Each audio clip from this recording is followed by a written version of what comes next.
Au Cameroun, c'est très différent. Parce que le mec est en place depuis plus de 30 ans. 34 ans, exactement.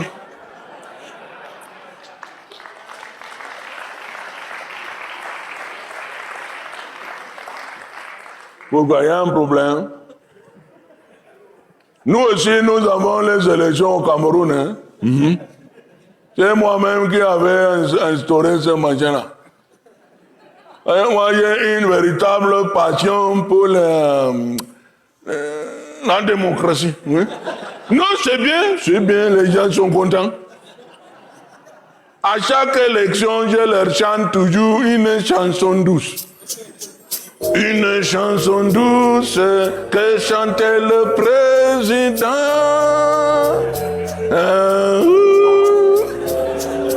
Bonne nuit à tous, je m'occupe de votre argent. Oh là là! Ah, les gens applaudissaient toujours, ils se disaient encore, je dis non, aux prochaines élections, ça suffit. Au début, je voulais faire les élections tous les 20 ans. C'est un peu fatigant. Ça coûte cher. Mais les Français nous ont imposé tous les 7 ans. J'ai dit, bon, ça va, on va faire. Sinon, ils allaient me changer. Hein. Oh là là, ces gens-là ne blaguent pas. Hein. Ils t'envoient les commandos, barbouzes, hélicoptères. Ils rentrent chez toi par les fissures des murs. C'est très dangereux. Tu as vu Gbagbo en Côte d'Ivoire, mais comment? Ils sont allés les chercher dans les toilettes. Ils n'ont pas eu le temps de tirer la chasse.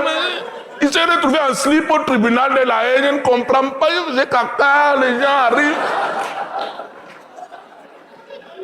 C'est pour ça que j'ai reçu le fax le matin, l'après-midi, j'ai commencé ces affaires d'élection-là. Au début, tu vois, j'étais le seul candidat. Oui. Ils n'avaient pas compris vraiment le machin, quoi. Et les gens venaient me voir, boss, c'est comment? N'est-ce pas que tu es le seul candidat, non? Et ah bon? Ça veut dire qu'il faut plusieurs. Mais oui, il faut un gentil, un méchant. Ah. Alors là, j'ai pris un méchant. Un gars de mon village, un tueur de chèvres, un assassin. La face fait peur. Au début, je gagnais même avec 100%. Oui. Dans mon village, j'avais gagné avec 105%. Oh, non, là, vraiment, non, c'est exagéré, c'est exagéré. Il y a la barre psychologique des 100%. Au-delà, les gens doutent, c'est vrai. Quand tu fais la politique en Afrique, je te dis, il faut être prudent. Très prudent. Il y a des imprudents. Oh non, trop. Il y avait un collègue en Centrafrique, Bokassa. Ah, un ambiancé, un gars sensationnel. Mais tu vois, il se fait sacrer empereur. Non, c'est trop. Avec le carrosse, la couronne. C'était Euro Disney à Bangui, non? Je lui ai dit, bon, c'est trop. Pourquoi tu fais ça? Tu es déjà président à vie. Guide suprême des mammifères terrestres et marins. Docteur honoris causis du système solaire. Tout ça en 1 an. Non, mais prends ton temps, Bobo. Et lui dit non, je vais envoyer encore plus fort. Parce que je suis empereur. Fils aîné de la reine d'Angleterre. Non, c'est là que j'ai compris, alors là c'est foutu. Tu es le fils aîné d'Elisabeth? Ah bon? Est-ce que cette femme est noire? Oui, il disait oui, elle s'est fait défriser. Il y croyait. Il envoyait des lettres enflammées. Maman revient. Je ne pense qu'à téter ton sein. Oh là là. Non, il y a eu le problème diplomatique, non? Ils ont envoyé les commandos. C'était fini. Tu vois, c'est ça. Vraiment, quand tu es en Afrique, vraiment, tu dois être discret quand tu fais les machines de politique. Moi, je suis très discret. Je suis toujours caché en Suisse, dans un hôtel. Oui, tu connais? Ah bon? Il y a des gens qui me reconnaissent. Ils pensaient que j'ai travaillé dans l'hôtel. Il y en a souvent, ils disent, mais est-ce que vous connaissez le Cameroun? Je dis, oh, pas trop. Parce qu'en Afrique, vous avez des gens qui aiment parler fort. C'est ça le problème. Le sang est chaud. Quand Kadhafi là, j'ai mon bonhomme, j'étais en Suisse, non? Il m'appelle au moment de ces problèmes-là. Il dit, papa, viens, on va bagarrer pour les Africains. Ah, j'ai dit, arabe, raccroche. Tu vas me faire les problèmes. Tu veux bagarrer contre la coalition internationale? Il dit, oui, on va faire ça. Pour l'honneur des Africains. J'ai dit, non, mais comment? Un grillon ne peut pas affronter un troupeau de rhinocéros enragés. Il m'a dit, si, viens, Popol. Tu es déjà vieux, viens. Je préfère mourir en homme que ramper devant ces chiens-là. J'ai dit, non, mais ramper, c'est bien quand même. Tu avances un peu. Il m'a raccroché au nez. Carrément. Mais tu vois, le lendemain, ils l'ont embroché, c'était fini. C'est pour ça, moi, vraiment, je dis que quand tu fais la politique en Afrique, alors vraiment, si je suis me maintenir au pouvoir pendant près de 35 ans, c'est que je n'ai jamais pris le moindre risque, jamais. Certains prétendent qu'en 35 ans, je n'ai rien fait. Je leur réponds toujours, non, c'est faux, j'ai fait moins que ça. Ce qui fait que mon pays est resté stable. Il s'est momifié. Oui.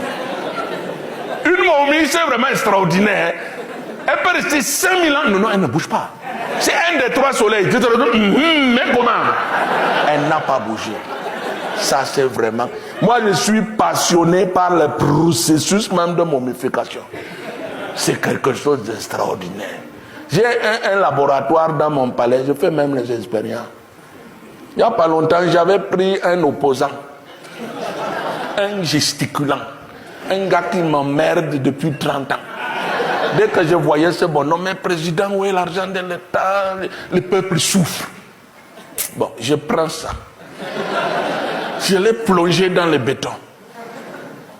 Non, il est mort. C'est-à-dire qu'il avait un problème cardiaque que j'ignorais. Après, je l'ai fait sécher dans les jardins. Il est bien. C'est un opposant stable.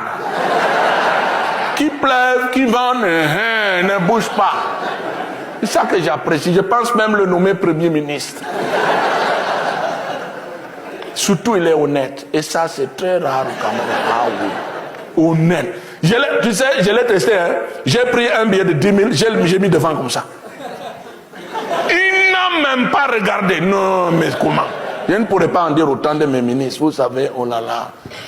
Au Cameroun, c'est le problème. Je les teste en plein conseil des ministres. Je laisse tomber une pièce. Je n'entends pas le bruit.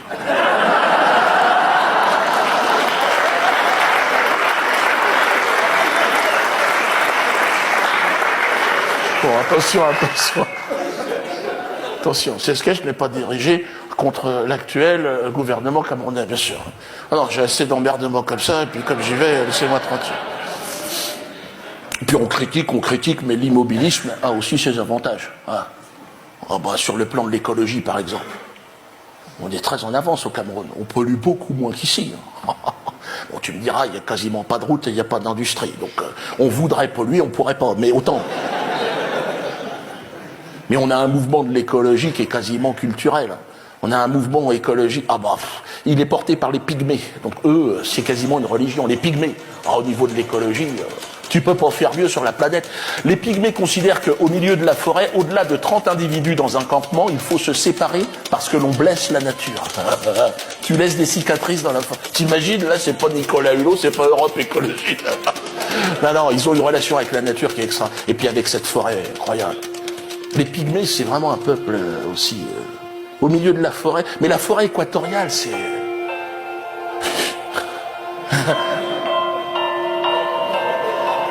Non, c'est vraiment extraordinaire. Quand vous êtes à l'intérieur de cette forêt, tu te rends compte de la vie, de la nature. Tu croises une fleur qui arrive, qui te regarde. Tu dis, mais c'est pas possible, qu'est-ce que tu fais? Tu t'en vas un week-end, tu reviens chez toi, il y a un arbre avec des fruits sous la télé. Hein. Mais c'est vraiment extraordinaire. Il faut... Cette forêt, si vous voulez, quand vous êtes au milieu comme ça, pour peu que vous tendiez l'oreille au milieu de la forêt, vous entendez battre le cœur de Dame Nature. C'est fou.